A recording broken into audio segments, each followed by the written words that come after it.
कभी एक दूसरे के करीबी रहे गैंगस्टर लॉरेंस बिश्नोई और जग्गू भगवानपुरिया के ऑर्गेनाइज क्राइम नेटवर्क के कामकाज को लेकर कई अहम खुलासे हुए हैं।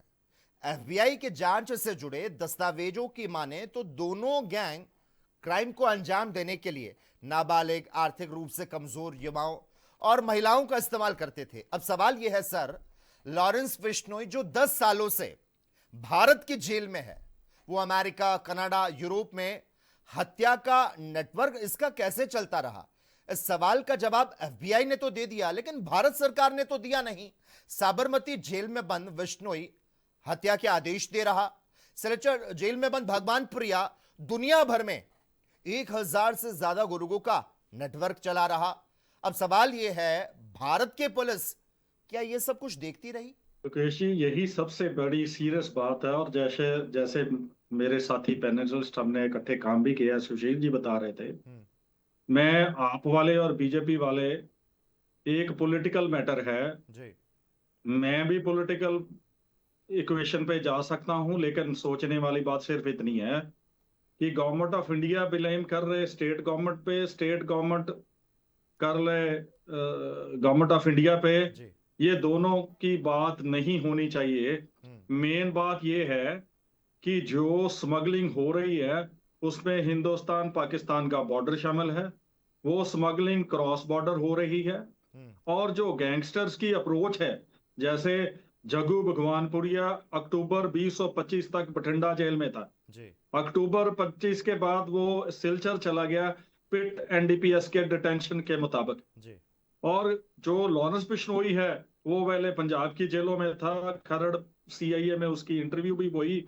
उसके बाद एक प्रोटेक्शन लेके एक कानून की गवर्नमेंट ऑफ इंडिया और स्टेट गवर्नमेंट ने उनको बिठाया हुआ है जेल जो है गुजरात की। जी। आप देखिए कि वो उधर बैठा चंडीगढ़ में भी मर्डर करा रहा है और बॉम्बे में भी मर्डर करा रहा है और एक्सटॉर्शन भी करा रहा है। जी। और अगर सीआईए खरड़ बैठा है तो उसकी इंटरव्यू पुलिस करवा रही है। जी। ये सारी बातें जो पंजाब में एक दांत कथा है वो ये है कि कोई ना कोई सरकार इन गैंगस्टर्स को, जैसे पहले था कि पॉलिटिशियंस गैंगस्टर को मदद कहते हैं, इनसे मदद लेते हैं, और जब ये बड़े हो जाते हैं फिर कह देते हैं कोई बात नहीं, अब इसको मार दो।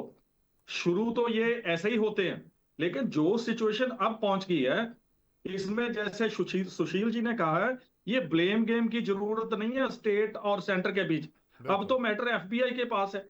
ये स्टेट गवर्नमेंट इसमें क्या करेगी स्वाय स्पोर्ट के। लेकिन एक बात इसमें अच्छी जरूर हो रही है कि अब जब एफबीआई ने, कनाडा ने और यूरोपियन कंट्रीज ने मिलकर इंटरवीन किया है और उसको उसने निज्जर के मर्डर के साथ कनेक्ट किया है, ये बहुत बात बढ़ गई है। जी। ये आप जितना मर्जी ब्लेम कर लें, बीजेपी वाले कर लें, मेरे कांग्रेस वाले कर लें, मेरे आप वाले कर लें, जी। हमारी स्टेट से इसमें कुछ नहीं मिलने वाला। लेकिन उसका एफबीआई ने जो किया है उसको मैं दाद देता हूं, उनकी तारीफ करता हूं। अब पंजाब को इसका बेनिफिट ये होगा कि ये वाले जग्गू भगवानपुरिया और लॉरेंस बिश्नोई एक्स्ट्राडिशन में चक्कर में पड़ जाएंगे। इस और हम गोल्डी बैठा उधर भी, जी। उसके ऊपर $50,000 का इनाम रखा है। गोदारा के ऊपर भी प्रेशर है। और सबसे बड़ी बात यह है कि इन सारों कंट्रीज ने एक इंटरनेशनल कोऑर्डिनेशन ग्रुप बना के 1 साल में इन्वेस्टिगेशन की है। अब उनके पास ड्रग्स का ट्रेड, ऑर्गेनाइज क्राइम का ट्रेड और एक्सटॉर्शंस का ट्रेड, जी। किलिंग्स का ट्रेड, उनके पास पूरा एविडेंस है जो कोर्ट में पेश करेंगे। लेकिन ठीक पंजाब है। को जरूर इसका रिलीफ मिलेगा, क्योंकि ultimately extortion, drug killings, targeted killings Punjab में हो जाती थी ज्यादा सबसे। बिल्कुल। सो इसका फायदा हमें होगा।